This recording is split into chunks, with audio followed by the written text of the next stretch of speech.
Hello, welcome to another episode of Technology Philosophy. Today I would like to give an account of Simondon's theory of individuation. Simondon, theory of trans-individuation, individual and collective. Gilbert Simondon lived 1924 to 1989 and has one of the most respected theories of individuation. Individuation typically refers to the process of formation into distinct entities like human beings. Simondon means individuation in this way too, however, importantly, further understands individuation to be an ongoing process that is never complete. He invokes the concept of metastability to denote a temporary moment of stability that is fragile and susceptible to changing conditions. There are different kinds of individuations. First, at the metaphysical level, there is a biological individuation into a living being. The living being then maintains its existence throughout its life through a series of continuing individuations. Prior to individuation, a being has pre-individual potential, which is essentially energy available for individuation.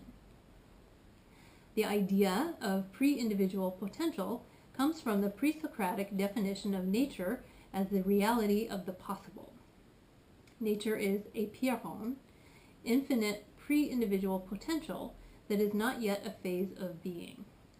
Following an individuation, a being is comprised of individuation, the aggregation of all previous individuations, plus the remainder of non-individuated pre-individual potential that is never fully incorporated and always ready for subsequent individuations. The being is metastable, ready for change. After the biological or physical individuation, two individuations occur that are in reciprocal relationship with each other. One interior to the individual, called the psychic individuation, and the other exterior to the individual, called the collective individuation. Individuation always creates both an individual and a collective subject which individuate themselves together, an inside part and an outside part. Through these individuations, the living being becomes a subject. The subject is a result of the process of individuation. The subject is an effect, not a cause. This is different from many other theories of individuation in that here the individuated subject arises as a result of the individuation process, not as the instigator. Already we start to see Simondon's systemic view of reality, where the subject is just one element, not the center. The reciprocal relationship of the psychic and collective individuations that occur in the transformation of the living being to subject is called the trans-individual relation. Psychic individuation, emotion and perception. The internal dimension of individuation is psychic individuation, which is composed of individuations of emotion and perception. For Simondon, perception is defined as an act of individuation operated by a living being to resolve a conflict with its milieu. The relation between subject and world is a system in tension, where the subject's role is only one part of the ensemble. A living being is continually facing incompatibility problems with its environment, such as discomfort, hunger, and emotion. The compatibilization of the living being to the milieu includes both somatic, physical, and psychic, mental aspects. Perception is a process where the subject invents a form, a model, with the goal of resolving a problem of incompatibility between itself and the world. The psyche is not exclusively interior or exterior. It is a progressive individuation within the individual, constituted between the relation to world and others and the relation to self. This relation between self-world and self-self operates in the individual as individuation through affectivity and emotionality. Emotion operates the self-world and self-self relation. For Simondon, individuality is situated in affectivity and emotionality. This is different than other theories of the subject, which often rely on a theory of the subject's structure or a theory of consciousness. A subject is conceived as a substance or thinking consciousness. Spectrum of capacity-driven theories of subjectivation. Simondon conceptualizes living beings as existing on a spectrum, where the human-animal difference is one of level, not of nature. The notion of a spectrum accommodates different kinds of life or persons, where future versions of personhood could be mapped onto the continuum per the same parameter of differing by degree, like temperature, not nature, like geometry forms.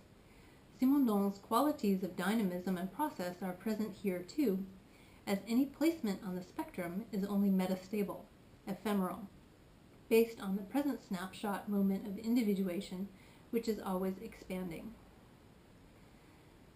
This is a flexible structure that can include and productively organize different kinds of future beings, whether determined by personhood, intelligence, augmentation, or other parameters. The notion of an individuation spectrum, based on both pre-individual capacity for individuation and realized individuations by type and number, motivates a definition and understanding of future personhood based on capacity for individuation. Different instantiations of future persons could have different levels of capacity for individuation.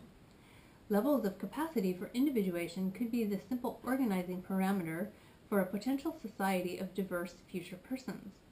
The framework of degrees of capability for individuation is extensible. It could also be multidimensional, as future persons may evolve capacity for other types of individuation beyond Simondon's psychic and collective individuations. Spinoza also has a capacity-driven theory of subjectivation, where the subject is defined on the basis of the capacity to affect and be affected.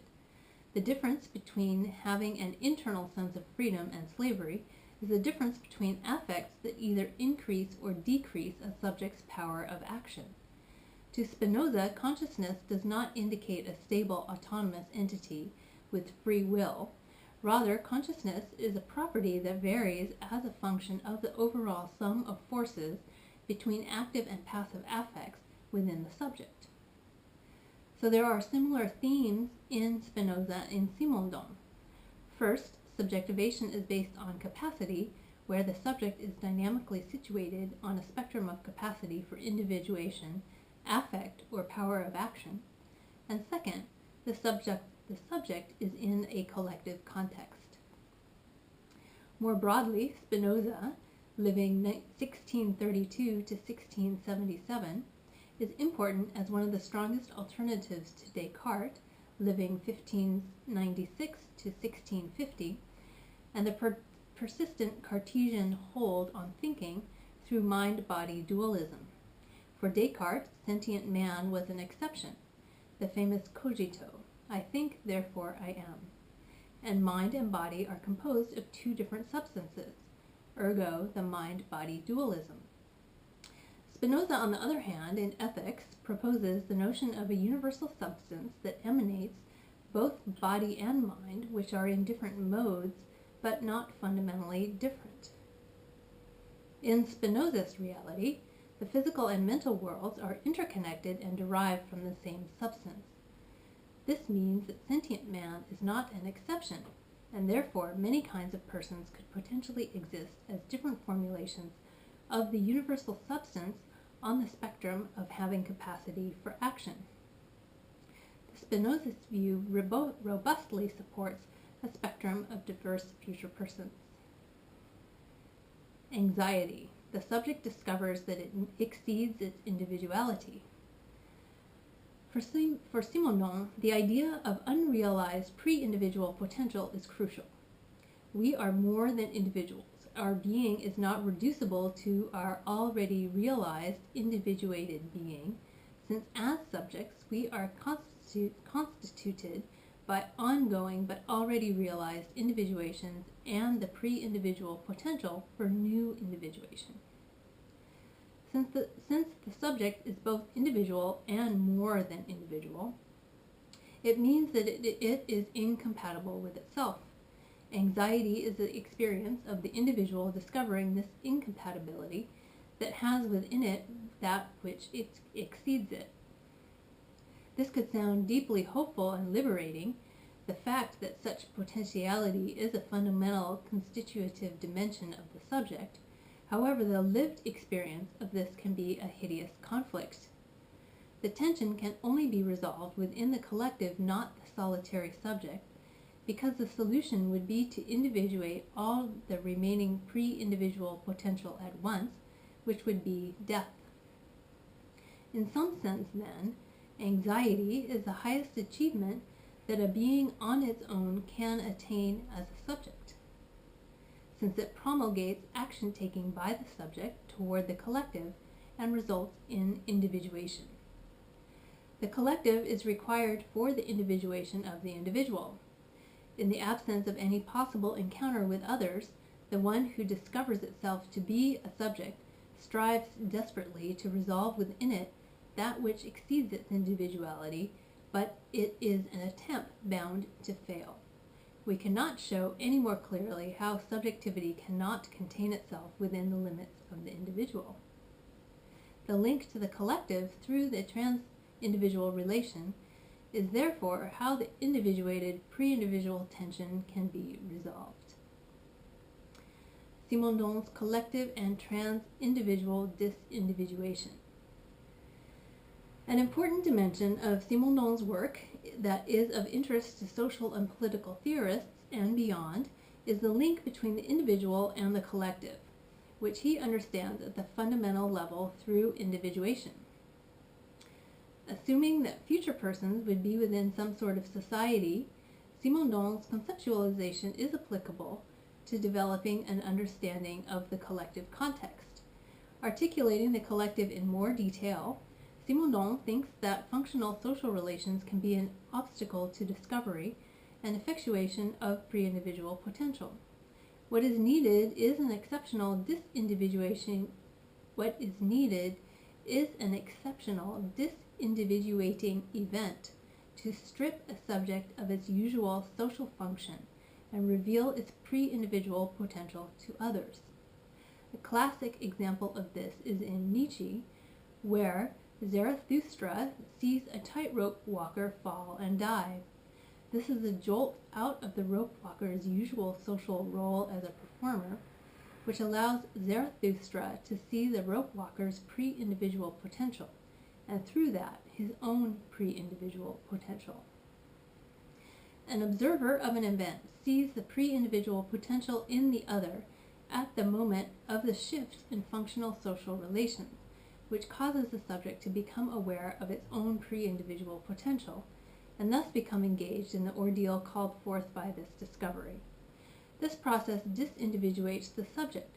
The transindividual disindividuation process loosens the subject's continued individuality, which is engulfed by the pre-individual, and conditions a new individuation. The break with functional social relations is important not only to abruptly show the other in a non-usual role, but also to strip the sense of one's own belonging to a social community so that an ordeal of trans-individuality through solitude for self-constitution can be effectuated. Regarding origination, individuation cannot be volitional. It occurs through unforeseeable events that are provoked externally. The failure of the functional relation to the other cannot lie in a voluntary decision by the subject. Through the disindividuation of the other, the subject is able to appear to itself as a subject and capable of having a relation to itself. Notably, it is the other, an exteriority, that provokes the relation to the self, not an internal process that produces the self-self relation. The other, not the self, is required for the self to have a full relation to self. How this happens is that when the other is no longer encountered on the basis of its usual function, it becomes that which puts the subject into question, forcing the subject to no longer perceive itself through the intersubjective representations of sociality, but nakedly as pre-individual potential. This is the sense in which the presence of the collective is already within the subject. It is in the subject in the form of unstructured pre-individual potential, and constitutes a condition for the relation of the subject to itself. The trans-individual subject